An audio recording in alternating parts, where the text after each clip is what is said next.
Bonjour à tous. Nous nous retrouvons aujourd'hui pour une fiche de lecture qui sera consacrée au recueil La rage de l'expression de Francis Ponge et nous envisagerons ce recueil sous l'angle du parcours dans l'atelier du poète. Je vous propose une vidéo en 3 temps. Tout d'abord, une rapide biographie de Francis Ponge en lien évidemment avec le recueil La rage de l'expression. Ensuite, une présentation de l'œuvre dans laquelle je tenterai de mettre en évidence la structure du recueil et son résumé, si tant est que l'on peut résumer un recueil poétique. Et enfin, quelques pistes d'analyse qui pourront vous être utiles. Tout d'abord, les principaux thèmes que l'on peut trouver dans le recueil, et puis les notions et idées qui pourront vous permettre d'aborder le plus sereinement possible le parcours dans l'atelier du poète.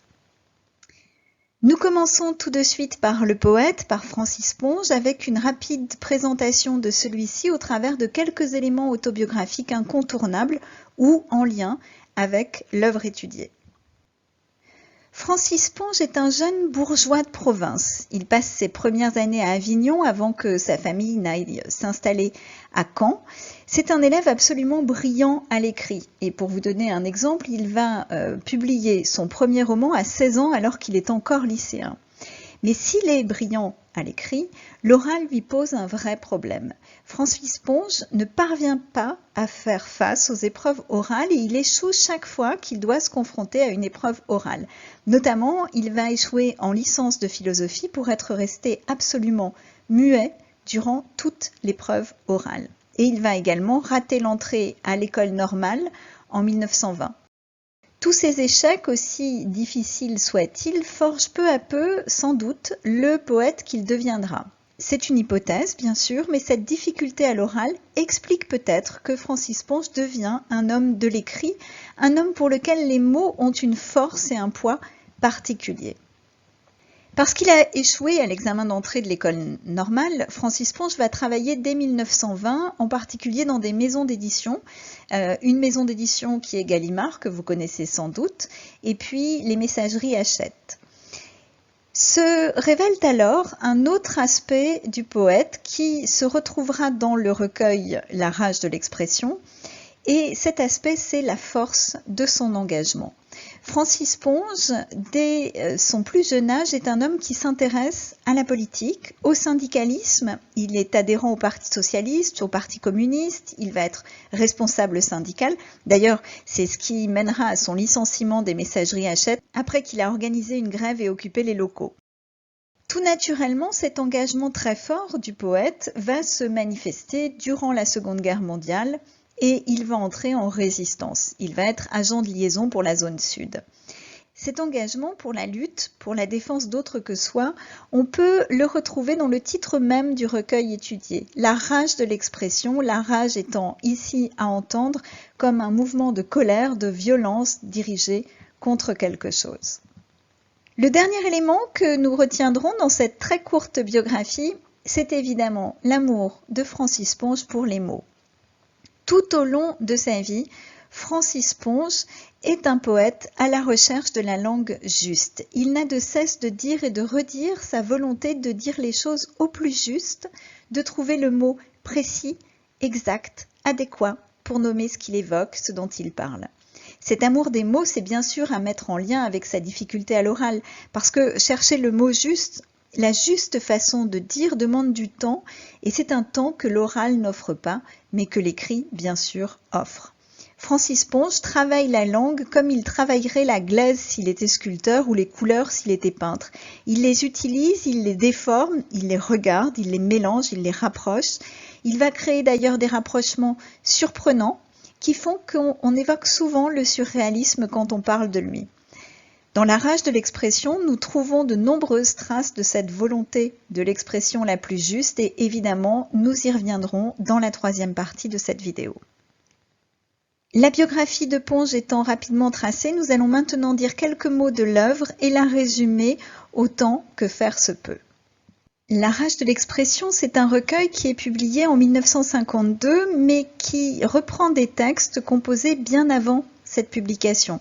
L'essentiel des poèmes qui figurent dans le recueil est écrit entre 1938 et 1944, c'est-à-dire, et cela ne vous aura pas échappé, durant la Seconde Guerre mondiale. D'ailleurs, la dédicace du carnet du Bois des Pins, destiné à un ami résistant disparu, en témoigne. Évidemment, il s'agit d'un élément important à retenir parce que cela va nous inviter à nous poser la question de l'inscription du recueil des poèmes dans la société, du rapport des textes à la guerre et, bien entendu, à la résistance. Nous y reviendrons. Ce recueil, ce n'est pas l'œuvre la plus connue de Francis Ponge. L'œuvre la plus connue, c'est un autre recueil poétique qui s'appelle « Le parti pris des choses ». Et quand Francis Ponge publie La rage de l'expression, c'est un recueil qui est très déstabilisant. Très déstabilisant parce qu'il se construit en opposition avec le recueil précédent qui lui avait pourtant permis de devenir un poète reconnu sur la place publique. Déstabilisant, le recueil l'est pour plus d'une raison, et notamment parce que c'est une sorte de fourre-tout dans lequel on va trouver des poèmes en prose, des poèmes en vers, des listes de mots, des commentaires du poète, des chiffres et même un schéma. Si l'on part du principe, et l'on va partir de ce principe, que La rage de l'expression est bien un recueil poétique, cela va supposer de s'interroger sur le sens même du mot poésie, qui ne saurait ici évidemment être réduit à la question du vers ou des rimes. Et c'est bien à cela que nous invite l'œuvre de Francis Ponge, La rage de l'expression, à se demander ce qu'est la poésie, à redéfinir cette poésie. Le recueil se divise en 7 parties que vous voyez à l'écran et que je ne vais pas lire maintenant, puisque nous allons maintenant essayer de résumer chacune d'entre elles. La première section, c'est Berge de la Loire. Elle se présente comme un art poétique, un manifeste, dans lequel le poète explique son projet. Et son projet, c'est la volonté de revenir toujours à l'objet brut. Il affirme par ailleurs, dans Berge de la Loire, 2 principes fondateurs du recueil. Ne jamais m'arrêter à la forme poétique, donc ne pas privilégier la forme poétique, le jeu poétique à l'objet qui est décrit. Et deuxième principe, que mon travail soit celui d'une rectification continuelle de mon expression. Donc, chercher la juste expression, le juste mot. Berge de la Loire est une première partie qui est à la fois une entrée en matière, qui expose donc au lecteur le projet, et un cap à tenir pour le poète qui dit sa détermination. On parle donc d'un art poétique, c'est-à-dire un poème dans lequel le poète dit sa conception du poème et de la poésie. La deuxième partie, c'est la guêpe. C'est un long poème dans lequel Ponge va décrire l'insecte en question, la guêpe. Ce poème se structure en plusieurs fragments et on peut voir que la poétique de Ponge emprunte à la fois à la poésie et à la science. C'est un poème un peu surprenant auquel est confronté le lecteur, un poème dans lequel les principes poétiques définis précédemment dans Berge de la Loire sont mis en application. On a un objet, la guêpe, et une volonté de donner à voir le plus précisément possible cet objet, en créant notamment des analogies, des associations nombreuses qui vont être visuellement frappantes. La guêpe, ça va être par exemple un tramway, un chaudron, une balle de fusil. Et cet objet, la guêpe, va être étudié avec une précision toute scientifique puisqu'on va trouver dans le poème, par exemple, des termes savants. Hyménoptère, qui est une catégorie d'insectes qui a des ailes transparentes. On retrouve aussi dans ce poème le principe exposé dans Berge de la Loire, un poème qui cherche le mot juste à tel point que, quand les mots manquent, le poète en invente de nouveaux, comme hydromélique, qui est un néologisme, un mot nouveau, formé à partir du mot hydromel, une boisson à base d'eau et de miel. La troisième partie est Note prise pour un oiseau. Il s'agit d'un texte qui est inspiré par un tableau du peintre Eugène Ebich, un peintre polonais. Comme précédemment, le poète va appliquer dans ce poème les principes qu'il a exposés dans Berge de la Loire. C'est un oiseau qui est pris comme objet de la description et le poème va s'intéresser notamment à la déviance imposée par la poésie à l'oiseau. La déviance, c'est la façon dont la poésie traditionnellement transforme l'objet, ici l'oiseau, en un symbole, une symbolique, et oublie parfois, au fond, la réalité de cet objet, la réalité de l'oiseau. Francis Ponge mène donc une réflexion sur la poésie, sur ce qu'il souhaite que soit sa poésie. Et il en revient à l'objet, ainsi que dit précédemment, il refuse la disparition de l'oiseau derrière ce que l'oiseau peut représenter. Il en revient à la définition du dictionnaire, à une observation scientifique, les membres, l'articulation qui disparaît sous les plumes, etc. Section suivante, l'œillet. Les remarques que nous venons de faire sur notre prise pour un oiseau s'appliquent tout à fait à cette description de l'œillet qui va présenter en outre une variation poétique, c'est-à-dire une série d'essais poétiques autour de l'œillet. Le poète va donner à voir le travail qui est le sien autour de la description de l'œillet. Et il va partager en quelque sorte les différents essais qui sont les siens pour arriver au produit fini, au poème. On retrouve la même structure dans le mimosa, la partie suivante, qui se concentre sur la description de la plante ou fleur du même nom. S'ensuit le carnet du bois de pin, qui est un très long poème, 42 pages dans l'édition que j'ai sous les yeux, très long poème dans lequel on peut identifier différentes sections. Leur assemblée, formation d'un abcès poétique, tout cela n'est pas sérieux, appendice au carnet du bois de pin. On retrouve ici les caractéristiques des poèmes précédents, appliquées à un bois de pin, donc un élément plus vaste qu'un insecte ou une plante. C'est une première évolution dans le recueil. On peut aussi remarquer l'originalité de la dernière section, appendice au carnet du bois de pin, dans laquelle le poète définit la création poétique comme une conquête, quelque chose qui se gagne peu, à force d'essais, à force de tentatives. Enfin, la dernière partie du recueil est le poème nommé La Mounine. Il s'agit de l'évocation d'un ciel de Provence aperçu entre Aix et Marseille à l'occasion d'un voyage. On retrouve ici, et vous voyez qu'il y a vraiment eu une évolution par rapport au début du recueil, un élément vaste, comme pour le bois de pin, avec une autre progression sensible encore. Le poème est l'occasion pour Francis Ponge d'évoquer des sensations et des émotions qui vont naître à la vue de ce ciel de Provence. On peut donc considérer que le recueil obéit peut-être à une progression assez stricte de l'intention, les berges de la Loire, à l'objet, la guêpe, l'oiseau, l'œillet, le mimosa, puis à l'émotion. Ou bien, deuxième hypothèse, le recueil présente l'aboutissement d'un cheminement poétique qui, après avoir cerné l'objet, tente de cerner de la même façon l'émotion et le sentiment. Et nous en avons fini avec la présentation du recueil. Nous pouvons donc nous attacher aux pistes d'analyse. Je commencerai par les principales thématiques. La première thématique importante de La Rage de l'expression, c'est bien entendu la nature. Le poète s'emploie à décrire le monde par le biais d'éléments naturels, végétaux, animaux, minéraux. Et la poésie de Francis Ponge est une poésie descriptive. Il décrit de manière minutieuse, jusqu'à d'infimes éléments, les ailes de la guêpe, le grain du mimosa, et il le fait de façon extrêmement précise, extrêmement minutieuse. Il utilise, pour donner à voir le monde tel qu'il est, des associations et des analogies, des comparaisons surprenantes. On a évoqué tout à l'heure plusieurs analogies concernant la guêpe, et il y a cette analogie extraordinaire du chaudron à confiture volant. L'œillet, lui, devient une culotte à belles dents de fille soigneuse de son linge. Il va être question un peu plus loin des poussins du mimosa. Toutes ces images, qui sont très surprenantes, vont permettre au lecteur d'être dérangé et donc de regarder autrement les choses qui l'entourent, de porter un regard neuf sur cette guêpe, sur ce mimosa, sur cet œillet. Un regard neuf sur les objets qui lui sont familiers, un peu comme le faisait déjà le recueil Le Parti pris des choses.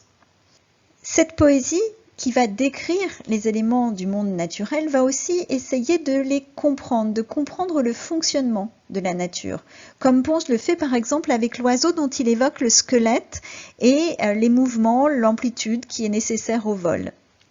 Ce faisant, le poète, Francis Ponge, regarde la nature comme le ferait non seulement un poète, mais également un naturaliste, c'est-à-dire un spécialiste des sciences naturelles.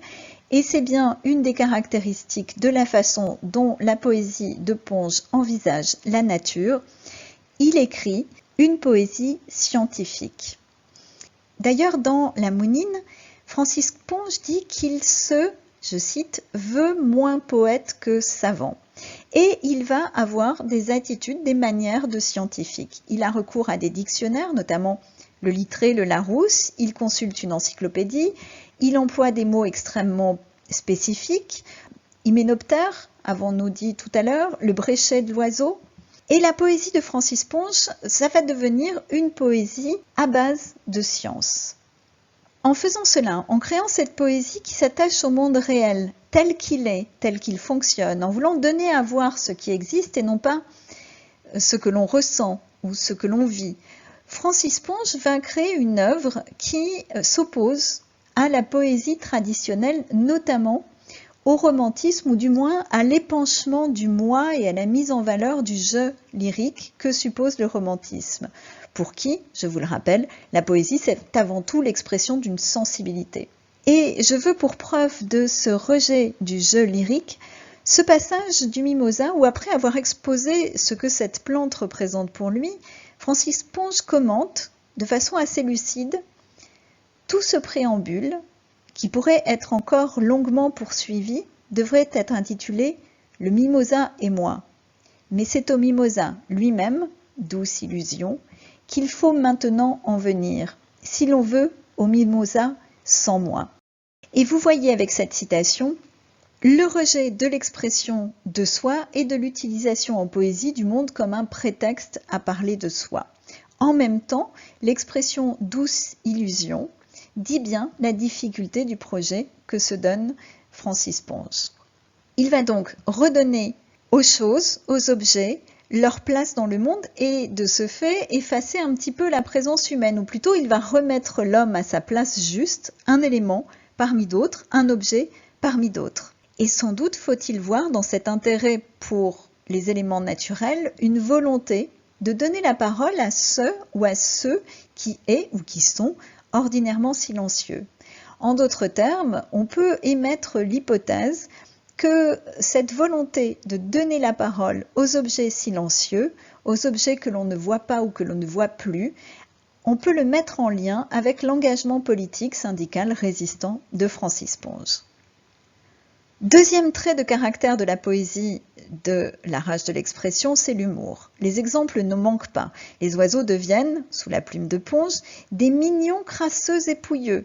Et je vous rappelle que les mignons, ce sont des favoris homosexuels du roi à l'époque classique, qui ont sans doute, pour être crasseux et pouilleux, une hygiène douteuse. On peut aussi évoquer, quand on parle de l'humour de Francis Ponge, le titre de la section « Formation d'un abcès poétique » qui invite quand même le lecteur à porter un regard un peu dégoûté sur la création, puisque, je vous rappelle, l'abcès c'est une poche de pus qui se forme sur ou sous la peau, sur ou sous une muqueuse. Et alors, que dire du petit jeu par lequel se termine justement cette section, formation d'un abcès poétique, puisque Francis Ponge, après avoir écrit une suite de 9 vers, dont 8 sont organisés en distiques, c'est-à-dire en strophes de 2, le poète propose au lecteur de les organiser comme bon lui semble et lui donne un petit tableau des combinaisons possibles, inverser les 2 dernières, les 2 premières, les 2 du milieu. Et agissant ainsi, Francis Ponge suppose que le poème qu'il a créé ne vaut pas mieux ou plus que ce qu'il aurait valu s'il avait été composé autrement. La poésie de Francis Ponge est donc une poésie qui, tout en étant une poésie sérieuse, animée d'une intention, fruit d'un travail énorme, ne se prend pas au sérieux. Et cet humour, on le retrouve dans le rapport qui unit l'auteur à la langue. Francis Ponge a un rapport ludique, amusé, mais aussi profond à la langue. Il la questionne, il l'observe, il la distord aussi parfois.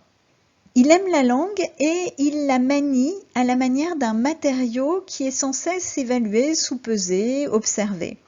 Il va observer les mots comme des objets à découvrir. Alors le mot oiseau, par exemple, est l'occasion d'une remarque qui dit la façon dont le poète scrute les mots. Il va écrire, Francis Ponge, que ce mot contient toutes les voyelles, comme si il découvrait, en le scrutant, à la manière d'un objet, ce qui compose, ce qui dit la vérité de ce mot. Francis Ponge va s'intéresser à l'étymologie, notamment celle du mot guêpe. Il va inventer des mots, on en trouve de nombreux néologismes dans le recueil.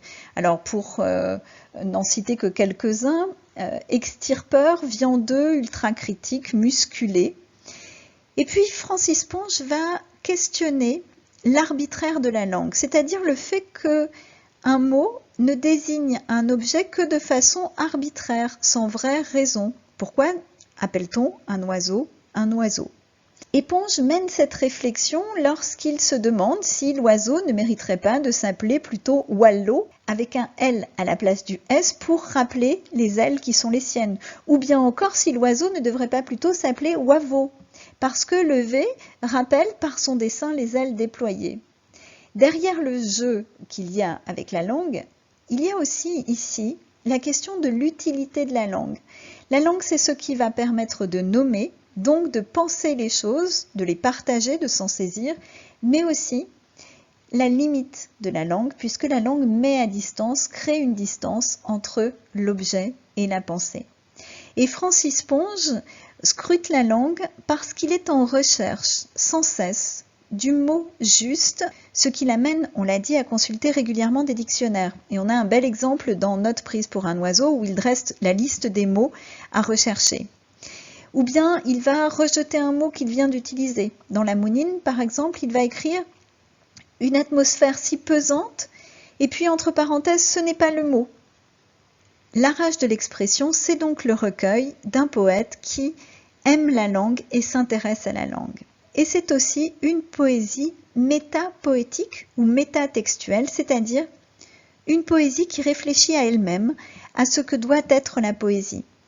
Francis Ponge évoque son travail, il va expliquer son manque d'inspiration face au mimosa, la difficulté à écrire dans Notes pour un oiseau, lorsqu'il écrit « Je croyais pouvoir écrire 1000 pages sur n'importe quel objet, et voici qu'à moins de 5, je suis essoufflé. » Il va donc mettre en avant tout son travail d'écrivain, de poète, parler de ses échecs dans le carnet du bois de pin, par exemple, lorsqu'il va confier « Tout cela n'est pas sérieux. Qu'ai-je gagné pendant ces 15 pages et 10 jours? Pas grand-chose pour la peine que je me suis donnée. » Le poète montre donc à son lecteur comment il travaille, comment il réfléchit à ce que doit être la poésie. Et je vous rappelle à ce sujet ce qu'écrit Francis Ponge à propos de la poésie.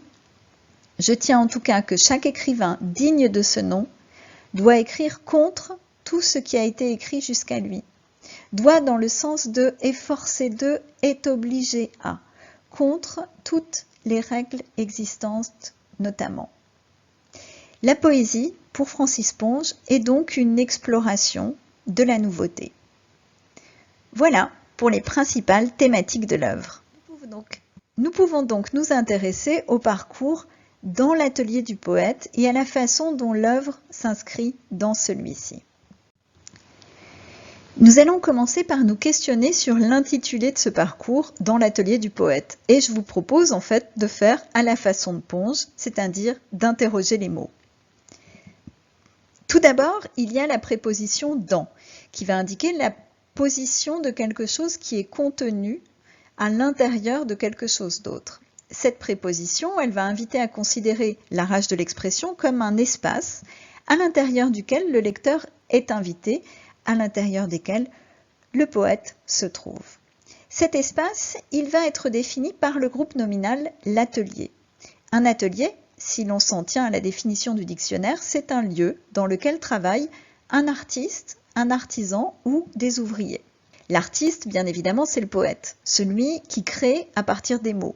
Et le parcours dans l'atelier du poète vous invite donc à considérer le recueil comme un espace dans lequel Francis Ponge entraîne son lecteur pour exhiber, montrer, partager la façon dont il crée. On peut évidemment penser à tout ce que nous avons dit plus haut de la poésie métatextuelle qui questionne ce que doit être la poésie, et cette poésie qui met en scène le poète au moment même où il travaille. Ponge propose donc une nouvelle poésie qui serait moins dans le produit fini, le poème, que dans la recherche de ce produit fini. Cette hypothèse se confirme si l'on se réfère à ce que dit le poète dans un entretien pour la revue Digraphe. Je cite « La poésie n'est pas dans les recueils de poésie, elle est dans les brouillons acharnés. » L'atelier, c'est donc le lieu du poète. C'est aussi le lieu du peintre. Et c'est d'ailleurs la première pensée qui vient lorsque l'on évoque un atelier. On pense à un peintre. Ça renvoie bien sûr aux hommages à différents peintres, à Auguste Chabot dans La Mounine ou à Eugène Hébiche dans Note prise pour un oiseau. Mais au-delà de ces références que fait Francis Ponge à des peintres, cette image du peintre, c'est aussi en lien avec la volonté de décrire du poète, avec une poésie visuellement frappante. Dans La Mounine, toujours, Francis Ponge a conscience, et le dit, de procéder comme un peintre qui tente de rendre compte d'un ciel d'orage observé quelques minutes durant un voyage. Il procède comme un peintre, c'est-à-dire qu'il revient sur les lieux, je cite, comme un paysagiste revient à son motif à plusieurs reprises, et il va, le poète, construire la toile, l'image petit à petit. On peut lire notamment ce passage. À certains endroits, la cendre, à d'autres, la braise. Ce n'est pas tout à fait ça. Il ne faut pas à ces choses du paysage donner trop d'éclat, prêter trop d'éclat. Et vous voyez qu'ici, comme un peintre, Ponge procède par touches de couleurs qu'il nuance, qu'il corrige, qu'il modifie. L'atelier, c'est donc le lieu de l'artiste, qu'il soit poète ou peintre, et c'est aussi le lieu de l'artisan, c'est-à-dire celui qui travaille de ses mains pour produire et pour transformer. Assimiler le poète à un artisan, c'est éloigner la figure du poète de l'image du poète inspiré qu'a pu développer la poésie traditionnelle et notamment les romantiques. Le poète, dans la rage de l'expression, c'est un travailleur du mot. Francis Ponge montre à chaque page la difficulté de l'écriture et de nombreux passages se répètent, se répondent, parfois à peine corrigés les uns par les autres, comme des variations, comme un texte qui serait recommencé plusieurs fois, et je vous renvoie pour cela notamment aux dernières pages du Mimosa. Voilà les grandes idées, notions que vous pourrez mettre en avant lorsque vous travaillerez la rage de l'expression de Francis Ponge dans le cadre du parcours dans l'atelier du poète. Nous en avons terminé avec cette fiche de lecture consacrée à la rage de l'expression de Francis Ponge. J'espère avoir pu vous être utile et je vous souhaite une excellente journée.